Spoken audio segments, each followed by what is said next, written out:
Good evening, everyone, and welcome back to meditation. For those of you who missed the first Thursday, I have to tell you that you didn't miss much in the chat, but I am pretty certain you missed much in the meditation itself. For those of you who are not attending the Tuesday meditations, I hope you're making the time to catch up with them on other days, because they are worth working with. And if you didn't come to Tuesday meditation, then you would have missed me saying in the chat that now we are in a space where, although we have been encoding and recording information and healing and new vibrations into our cellular bodies for a while now, in the new series of meditations, we are being aware of that encoding, and we are working deliberately at recording and connecting with and being aware of what we're programming into ourselves. So you might say we're all being reconditioned. Okay? For everybody who missed Tuesday again, the second thing you need to know is that presence, as we have talked about it for the past 2 years, has become essential.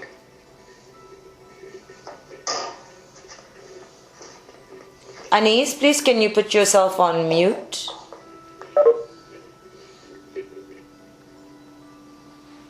Thank you. So, if you are not present, the essence of the transmission is given from exceptionally high vibrations while we're in the room. You will get a diluted version of that in the recording and in the repeat. Unless you are present and you get the original, then the transmission is going to remain the same. I'm not creating rules to ensure your attendance, but that's just how it is. That's what happens when you get things second hand. It's a used vibration. Okay. And then, a couple of things occurred to me this morning when I woke up to my Lord husband reminding me to wake up. And I have to tell you, I was so gleeful. To hear this, wake up Sajjana, the world is at prayer. I was so gleeful to hear it because I actually didn't hear it while I was away on holiday.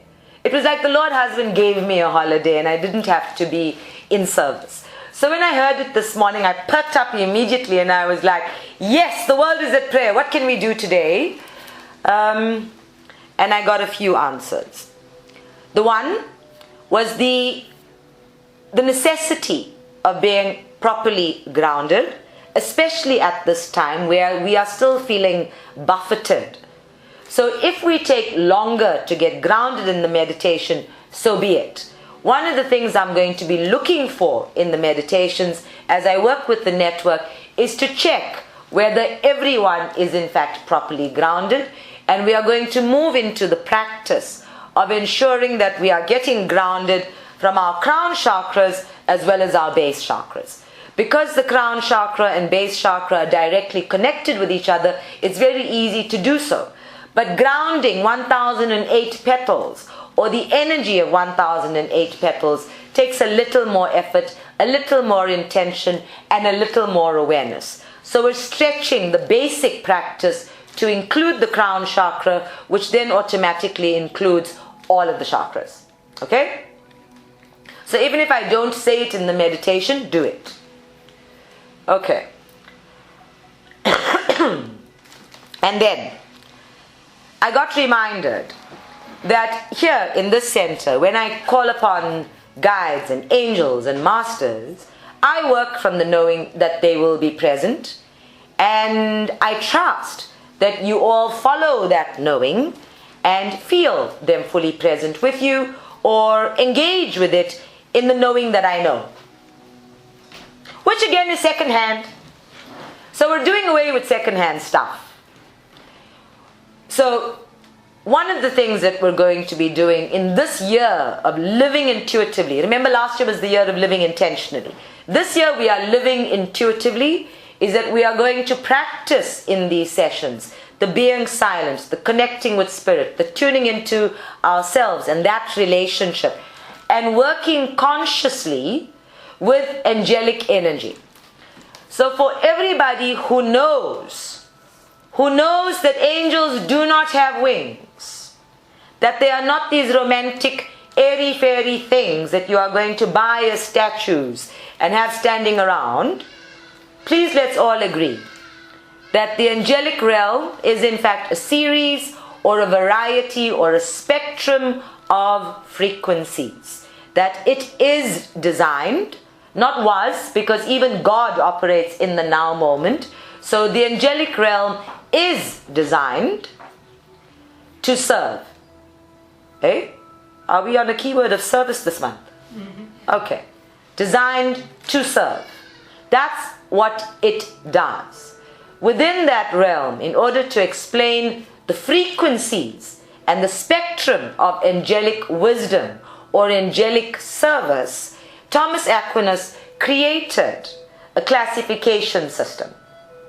Now, I'm a rebellious sort. I don't buy into classification systems unless I've actually experienced them. And because I haven't experienced all of the different realms of the angelic realm or different frequencies of the angelic realm, I cannot verify that there are that many circles of angels with all of their different names, or that they operate that way.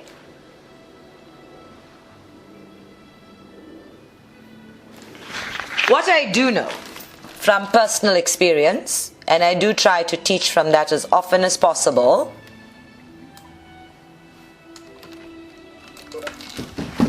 is that angelic energy flows as easily as opening a tap.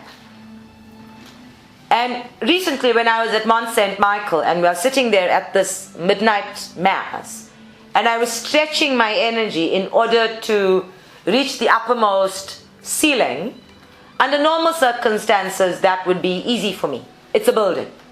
Flying out of my body and getting to the ceiling is easy. It's astral traveling. I can do it across countries. Why not from the floor to the ceiling? In this case, I was working with Michael's energy. And the more I reached, the higher it got. So I understood that whole feeling of energy is constantly shifting and changing in accordance with your needs. It never dies. It's constantly in flow. And for people like me, it remains aspirational. So I reach, it rises. I reach, it rises. That's the game I like to play. For people who want to keep learning, that's what happens. And for any member of the angelic realm to be able to do that, it teaches me that any one angel is able to actually move across the entire spectrum of the angelic realm to give you what you need. Which is why it's so very convenient for us to talk about everybody has a guardian angel. I don't know if that's true. From my experience of doing readings for people and talking to angels, I have always seen angels with people. There are usually more than one.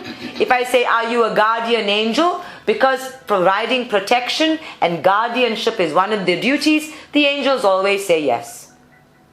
But for me, if we say everybody has a guardian angel, let's not use that as a separatist or dividing concept to then set us apart from the 100 million angels who are available anyway. According to Thomas Aquinas, the lowest vibration, the outermost circle of the classification of angels is where angels and archangels are. Cherubs and principals and all sorts of other fancy names live on the innermost circles closest to Source or God. I have difficulty with this. In my experience, all of the archangels that I've worked with, and we've worked with the full range of them, as you'll see from the mosaics in our hallway and here in our meditations, all of them have been able to raise their vibrations and shift things in a way that has moved beyond the limitations of the classification system. And now when I'm talking to Michael and I question this, he reminds me of how he has been able to shift his energy higher and higher so that I keep aspiring. And the higher and higher he moves, the closer and closer we get to the center of that circle where in the angelic realm God is. In addition to that, he says don't think of the angelic realm as being separate from all realms. Of course, it is a variety of forms and frequencies within all forms and frequencies. When the human brain maps something out in a one-dimensional way, it fixes it to behave like that for everything. And that's not the way it is. That's just for convenience. And convenience, as you all know, is a dirty multi-letter word around here. We don't do anything for convenience anymore. We're going to stretch and challenge ourselves into seeing things in a multi-dimensional way. So Michael's showing me, he's explaining to me that we can put this classification system there as a means of understanding what the variety of angelic frequency is.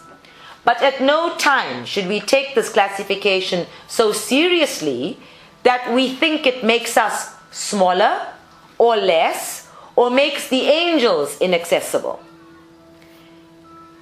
He also wants us to consider that as an archangel or angel, in whatever its original form, it can even be a cherub, you know those naughty little cubity little things. Who put napkins on angels and gave them bows and arrows? I mean, like, really? Ugh! Ugh! Anyway, shudder, shudder, shudder. Cherubs with their cute little naked buns. Have you seen what we've done? We take magnificence and we make it small so that we can claim it. This is so ridiculous. I have never met an angel who looked like that or who behaved like that. Cute, but still not real. So what he shows me is that as his vibration shifts and changes, as all the angelic realm work with us and they raise their vibration, what they are in fact doing is being a channel of the source energy. It's a bit like saying, everybody wants to look into the sun, but in order to do so, they need to have special glasses. To see a full solar eclipse, you have to have special glasses, otherwise you will damage your eyes. In order to access the full frequency of God, we have a variety of systems, a variety of servers, a variety of helpers to do that. Our guides and the ascended masters and the angels are just some of the classified servers or systems that we use. Angels have the capacity in their commitment to service to keep raising their energy and taking us closer and closer to source. Guides cannot do that. I'm smiling now. Ascended masters cannot do that. Only angels can do that. Please go and look this up. Google it if you can. If Doreen Virtue has said it already, tell me. Okay? I'll be interested to know. Because I don't know about this from anywhere else. I haven't heard it before. I'm listening closely when Michael talks. Which places angels in a space of being able to serve all beings in what we call the pathway to enlightenment, the so-called ascension model. If angels are living the golden spiral of being able to raise their vibration for any one soul as it is required, they are in fact staying one step or two steps ahead of you on your own ascension model, on your own pathway of enlightenment, lifetime after lifetime after lifetime. Our guides and our masters can give us guidance. They can support us.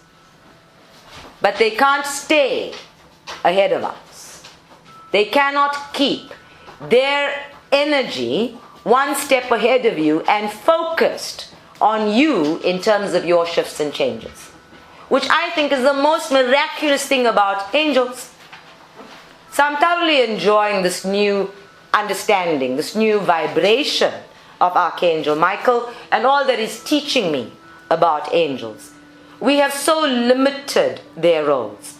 I mean, we have angel dictionaries and we have angel classifications where you can find out all the names. We've assigned them days of the week and months of the year as if they are subject to the clocks and calendars and diaries of the human imagination. Those are our instruments of manipulating our own timelessness. Why would we assign those things to angels? Why do we need to fetter them, make them smaller in order to use them? And then why do we need to burden them with wings? Let's not do all of this. Let's just start working with them as frequencies of light. In fact, you can see every angel as an entire rainbow, if you like, because all of the frequencies of light are available in the angelic presence.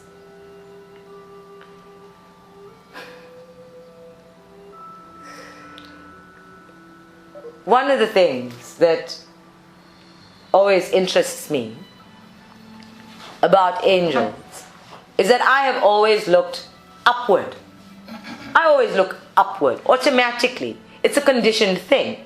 I look upward in order to see spirit. I put my eyes at a 45-degree angle upward in order to see spirit by activating the rods and cones in my physical eyes. So I know why I look upward to see spirit. But everybody else who talks about heaven looks upward. Some people, when they talk about their guardian angels, automatically look over their shoulder. This is what we do from what we've been taught.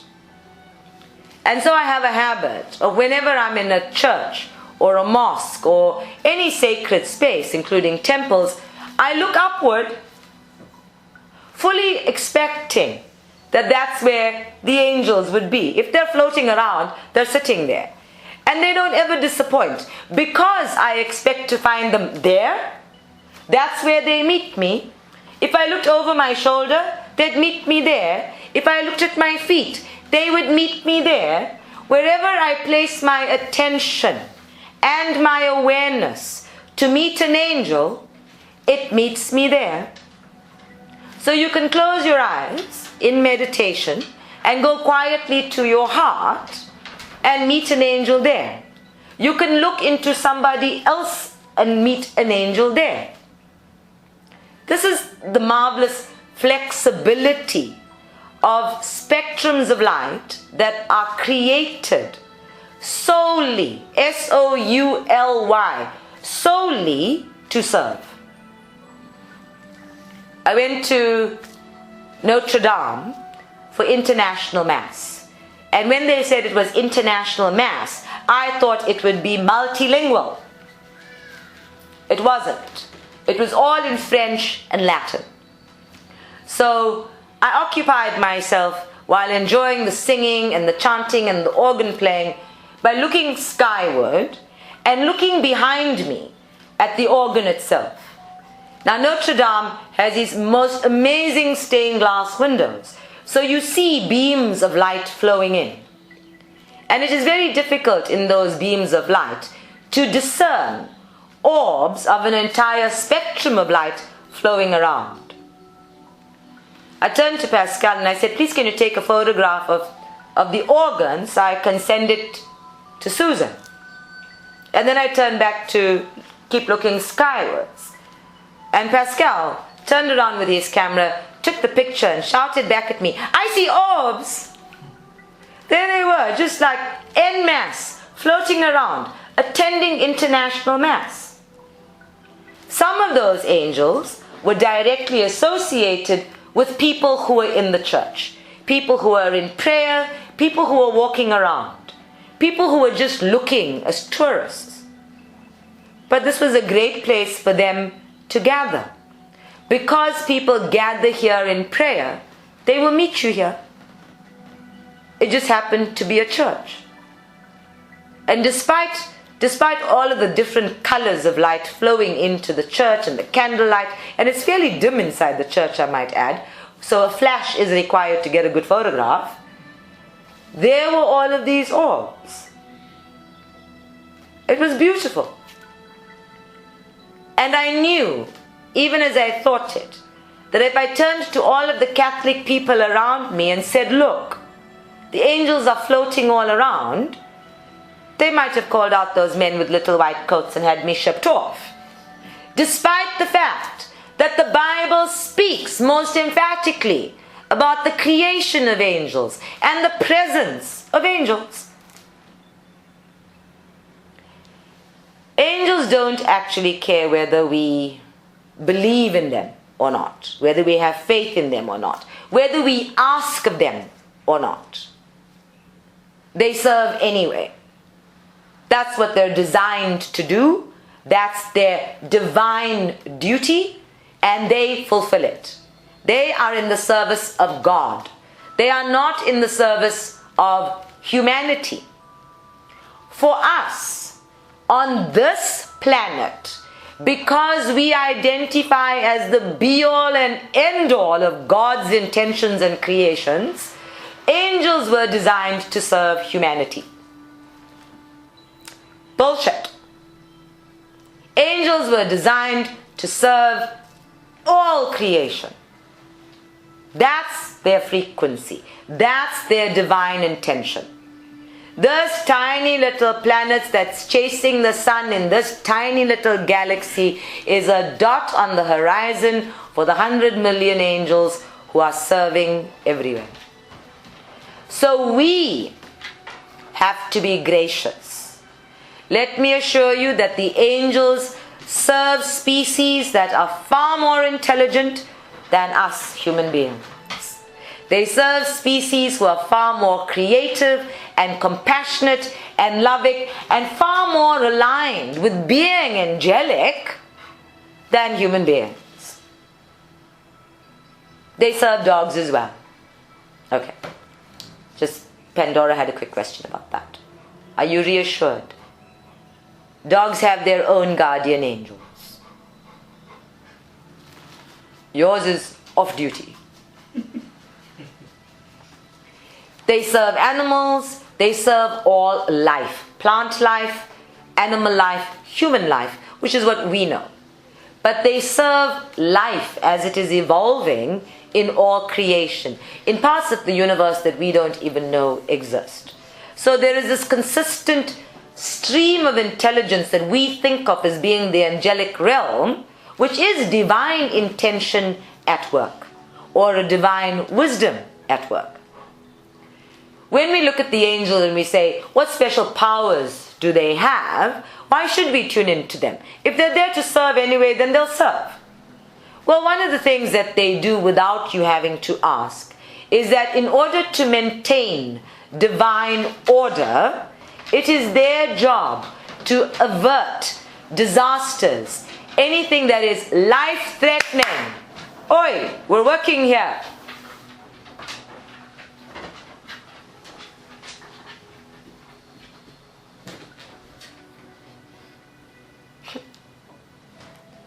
Maybe we should close the door, then Pandora knows we're actually at work.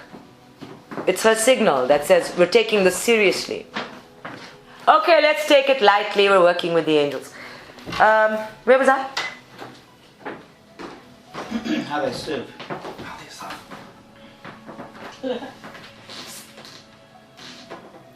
I know you closed the door, Marusha. Let's try closing it again. Okay. So, with divine intention, they are required to maintain life, serve life. And because, from a source basis, everything is life, including death, there's no such thing as death where energy is concerned, it is all life. Angels work at maintaining and serving all life. If there is any untimeous, unexpected or sudden occurrence, what we would call a tragedy, that is going to negate divine intention in some way or the other, angels are there to the rescue. I have to tell you, Michael tells me that those are few and far between.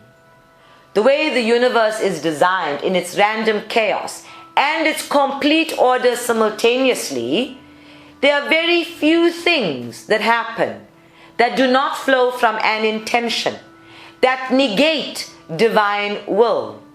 As difficult as it may be for us to understand that even the negative experiences we're having are part of divine will, and really they are negative because we are judging them, they are part of divine will. They are not being averted or removed or deleted or erased before their occurrence because they are part of divine will. For those of you who are at meditation on Tuesday, by now you should be understanding how today's discussion follows through nicely on the universe is providing, and we do not judge what it is providing. We simply accept, receive, experience, grow, knowing that it is a provision. So the other thing Michael tells me is that angels work as rescuers of souls.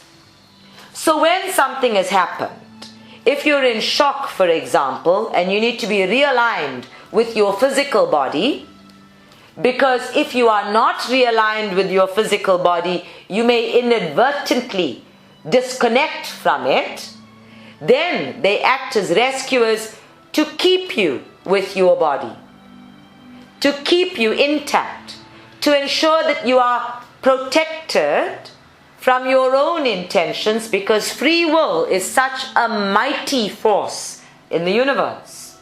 So before you implement free will, they help, they stabilize, keep you connected, even keep you aligned and put back with your body so that you are fully alive and undamaged in an incident. They rescue souls who have been jolted out of their bodies and disconnected from their bodies, or are shocked to find themselves dead, and they help them to cross over. And when I say souls, I mean all souls, right? Not just human souls. So those are spaces in which angels come from a space of divine will and intervene before humans implement free will. Most of the time, the majority of the time, they are aligned with God's intention for free will. And the intention of free will is that every soul has the opportunity to experience itself as a creative force, as God, in its development and its becoming. And angels bow to that. They honor that. They adhere to that intention and therefore respect the free will of all souls. The free will of souls doesn't only apply on this planet. On this planet, it is a rather small-minded construct in the mass consciousness. Free will is an intention of God that flows through all of its creations in its different levels of what human beings call reasonableness. See how small-minded we are. And God calls intelligence. Of course, the more intelligence of the species uses free will in order to maintain, to work in harmony with divine intention. Small-mindedness works only for its own intention. The angels cannot interfere in your free will. They can moderate, they can temporize, they can facilitate. But if you're doing something awful, you're doing something awful. They cannot change that. If you're making a decision that goes against yourself and the divine, they cannot change that. And they cannot change what you set in motion by going against yourself and the divine. So when it comes full circle and we call it karma and we say God punishes us, the angels are going, ugh. One of the things I did at the cemetery in Paris was take a good look at all of the angel statues. Now this is the marvelous thing about old cemeteries. They have the most beautiful statues and sculptures in the cemetery as opposed to just tombstones, headstones. And there were so many angels everywhere. There are angels who have their hands over their eyes looking exhausted. There are angels who have just got their chins on their fists looking like they're waiting. Just frustrated and waiting. There are angels who are beckoning and nobody is listening. There are angels with big wings, encompassing and embracing everything, and they all, frozen in time, look like they're waiting. And that's what these stone statues are doing. They're waiting for humanity to recognize that they're there. There are also angels, some really humorous, funny ones, of angels sitting and leaning against a wall like, I'm done now. They're like, I don't know what to do next. I'm done now. And you can see that they're all by and large exhausted with the souls that they're serving, which is how the souls wound up in their graves to begin with. So there's this wonderful, it was funny, humorous message of how we exhaust our guardian angels by not listening. How we exhaust them by asking of them and not listening. Asking of them and not receiving. And exhausting them by not even acknowledging that they are there. So when Sonali was growing up, I wrote a book of advice for her in terms of how to work with angels. And I remember writing things down about how angels love to ring our bells. They're lovely. If you go anywhere and you forget your umbrella, call on your angels. They'll keep you dry. They change robots. They help us with parkings. There is nothing too little for an angel. And there is nothing too big for an angel. And the only condition that applies with all of that is that you have to ask.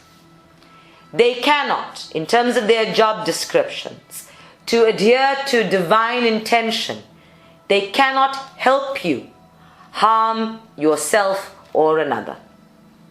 Anything that goes against what we know to be truth or good, they cannot help you with. So if you're planning to rob a bank, don't put angels on that job. Okay? It's not their job. Angels are more likely to set off the alarms the minute you walk in, if only to protect you from your own stupidity. It's what they do. How they do it takes a variety of actions and thoughts and smells and deeds, and sometimes I just hear them laughing at me because my life is so wonderfully entertaining. I've taught people to work with the angels as if they are the yellow pages. You're flipping through the yellow pages. What do I need an angel for today? Ooh, I need a plumber, angels. I need a mechanic for this, or whatever it is. If you need help fixing something yourself, ask the angels. There's nothing that you can ask of God or all of the services that will not be answered. It just will not be answered on your terms. Deal with it. When it's not answered on your terms, there's something wrong with your terms. Negotiate your way forward. Set your terms aside. Because what is provided is better than you could have termed it. Better than you could have defined it. Angels also have a very wicked sense of humor. They do. And they laugh at me when I call it wicked. Because they're not fallen in any way. They're not devil worshippers. In fact, they know that the devil doesn't exist. They say so. There's no such thing as Lucifer, the fallen angel. Where is an angel supposed to fall from other than grace? And whose grace? There is no such thing as an angel in disgrace. But somewhere along the line, the mind of man had to create evil out there that influences his shadow self so that he can play the blame game. The angels are not taking the blame. They're not taking the blame. So there is no fallen angel called Lucifer, although there is in fact an angel called Lucifer, and he takes it personally when we refer to him as the devil. He doesn't like it. So when we talk about them having a wicked sense of humor, we don't mean an evil sense of humor. We are referring to wicked as in wit. All candles are wit, right? They have an enlightening sense of humor. They lighten us into laughing. They lighten us into bearing our own loads. When you are already heavy, you cannot carry more than yourself. And so we need to lighten up inside out in order to manage this challenge that we call human life or this lifetime. Angels are always, always present, whether you have called for them or not. And remember, when you do call on them, it's not a long distance call. It's always local. There are no extra charges. They take text messages. Even as you're typing your text messages, they've got it. Your spelling is hilarious occasionally, but they got it. Autocorrect doesn't deter them. You do not have to wait for them to answer your call. When you call the angels, there is no press 1 for this or press 2 for that. They answer instantaneously regardless of why you're calling. So there is no call center. Okay? So when I say call on the angels, know that it's not going to be this long, drawn out, complicated, traumatic, oh my God, that was such a waste of time experience, like calling my favorite place, the call centers. It's completely different. Just ask.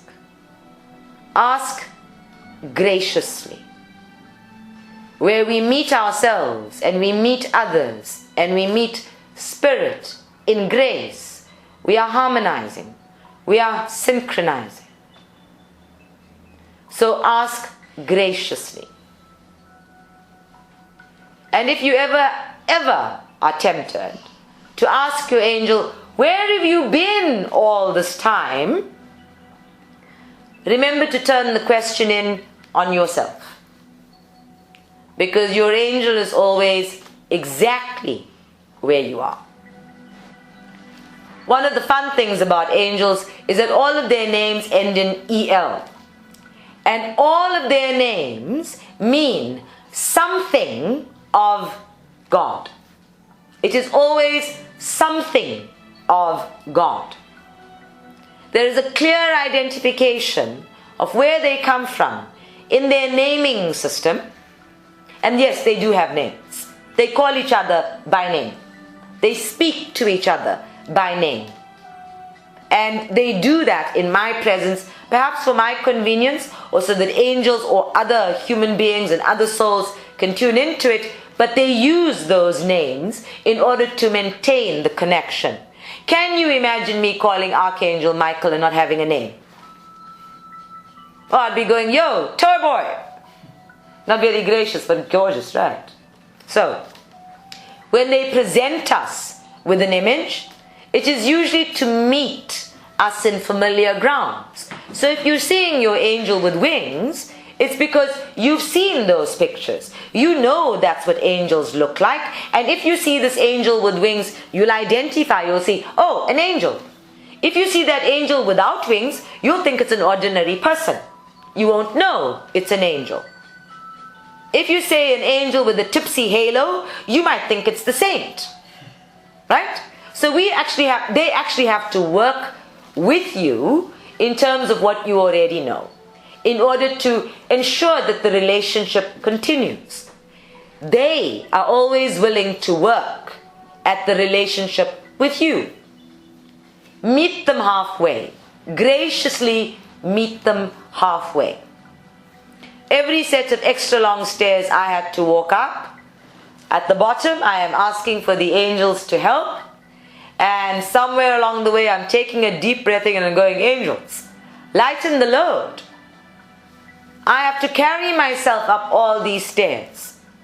The angels cannot remove the stairs. They cannot fly me up. But they can lighten the load that I'm carrying, or help me carry the load I'm carrying, so that I can get to the top smoothly, more easily, with less effort. And then there are times when I don't ask for help, where I want to feel the pain of my own struggle, where I want to glory in the pain of my own struggle. And if the angels offer to help, which they do, I'm going, back it up, leave it alone. This one's mine. I want to know that I can. And the angels always respectfully stand on the sidelines, and they allow. They bring their presence, they bear witness, and they allow for the struggle with complete respect, complete love. This is the kind of relationship I enjoy having. And I encourage you all to have the same type of relationship. If you don't talk to all of the angels and you pick only one, that's okay. You do not need to know every angel in the pantheon to access every angel in the pantheon. You really don't. If you talk to one angel, just one, you are accessing every angel, because the communication between everything in the angelic realm is open. Everything that you require can be communicated into one space, and it is communicated from there. It gathers unto you what you need. So I talk to Michael the most. Although I adore Azrael and I work with him in terms of talking to crossed over beings, and I absolutely love the presence of Azrael. She's been a patron archangel of this center since I've opened it. Michael is the space that I've gone to because he was the angel I've known since I was a little girl. And through Michael, I reach all sorts of beings that I don't have names for. Angels who do work that I have no understanding of. And some of them are specialist angels. There are angels who know all about how the internet works. Why? They created it. The World Wide Web existed long before it was manifest. So you can Google the angels without Googling. They know. There are angels who will give you specific information on how to fix your computer or how to cook something. They'll remind you and nudge you. They'll help with anything. Our job is to flow with it, to trust in it, to use it, to practice even. So little things, like should I take an umbrella today? You know? And if the angels say yes, take it.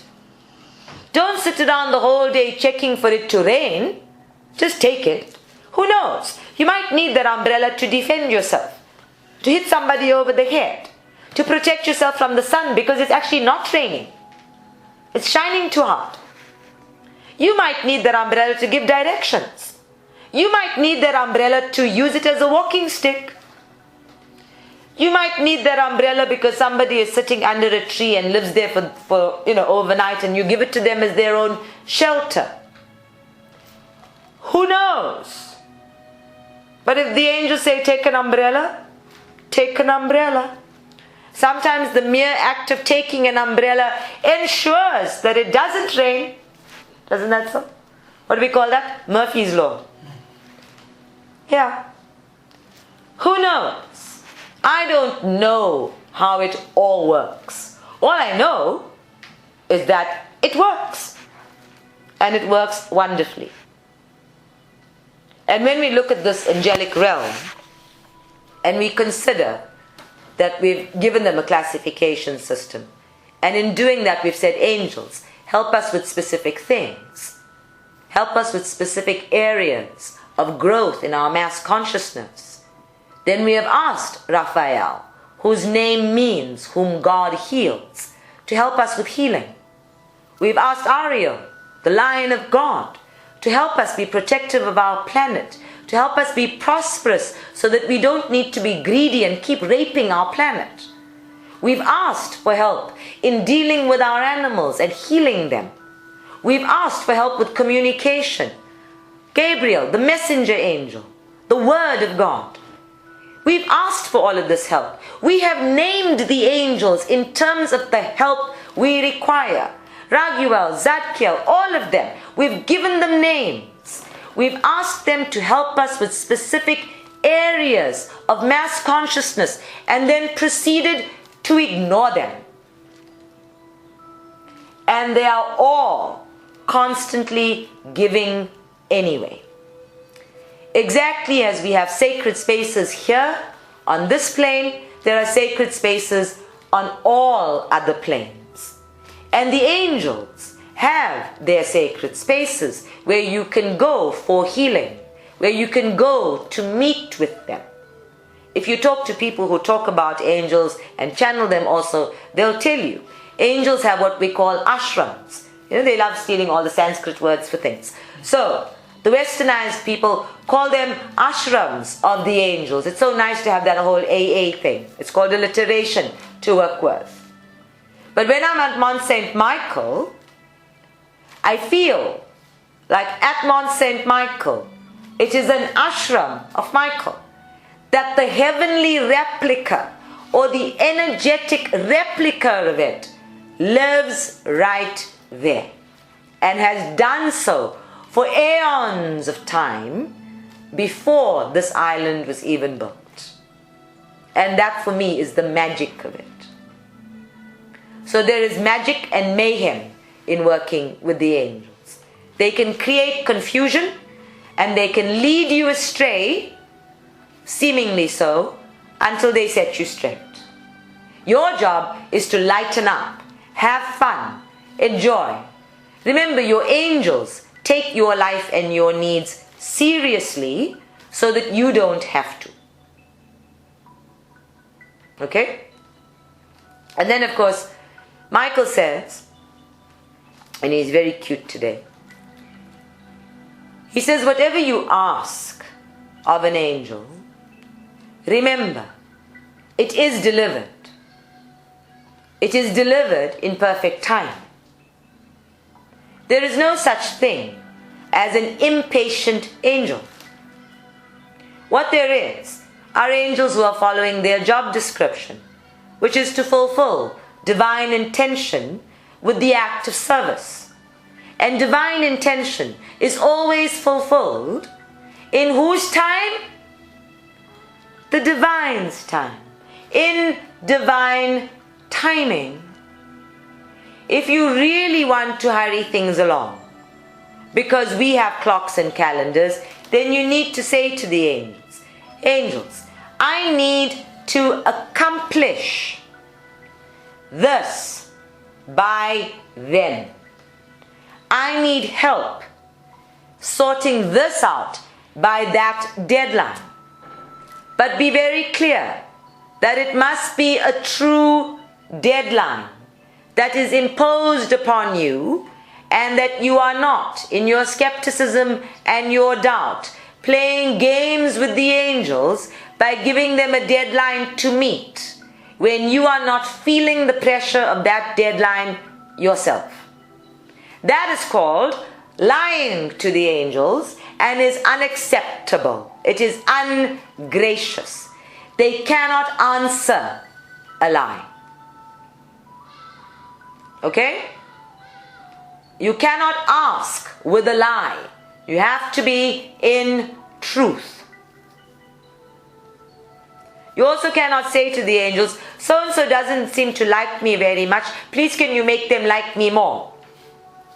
Angels are not here to influence others. This is not a Dale Carnegie course, people.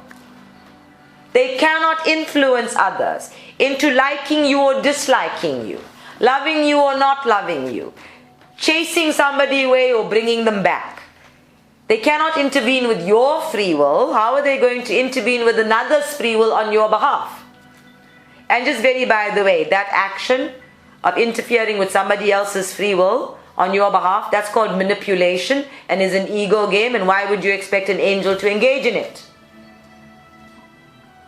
So anything of the ego, the angels cannot help you with. They cannot help you with that. They can slow time down. They can even speed time up in terms of your perception and experience of it. But that is you, not other people's perception and experience of it. So pay attention to what it is you are asking for. And remember, we are sending out the signals all the time.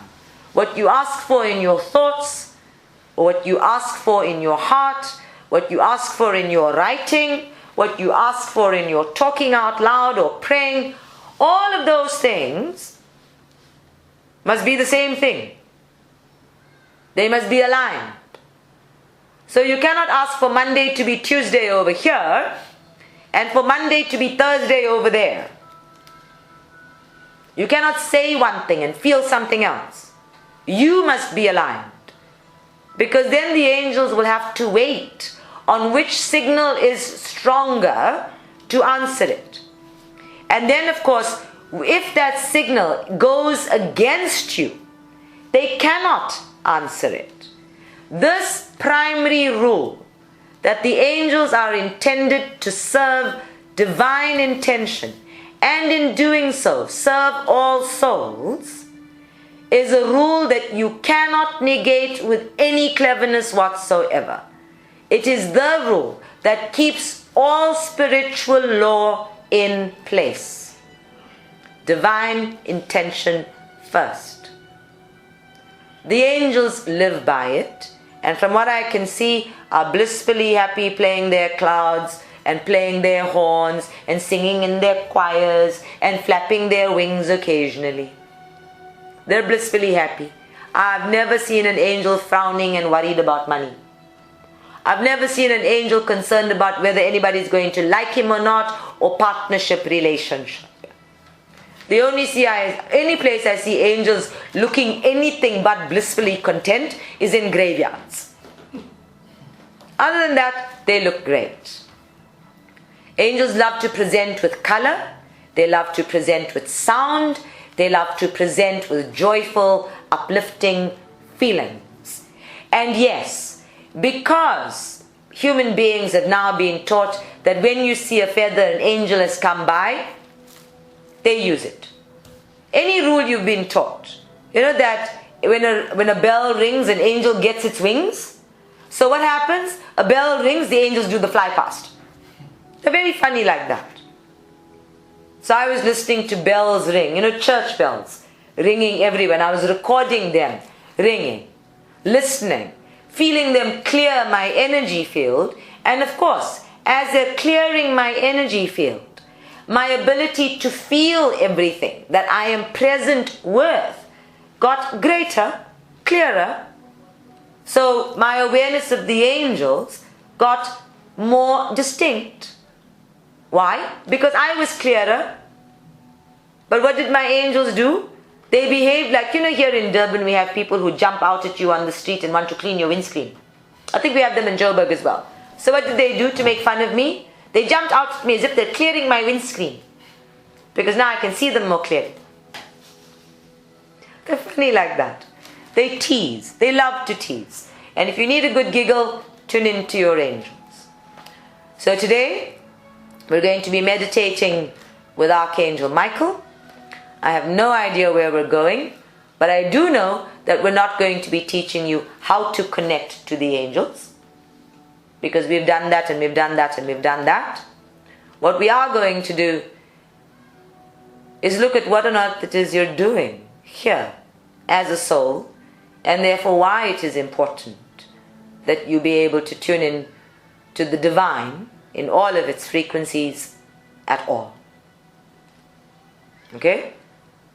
I have no idea what that meant. Let's find out. Let us meditate.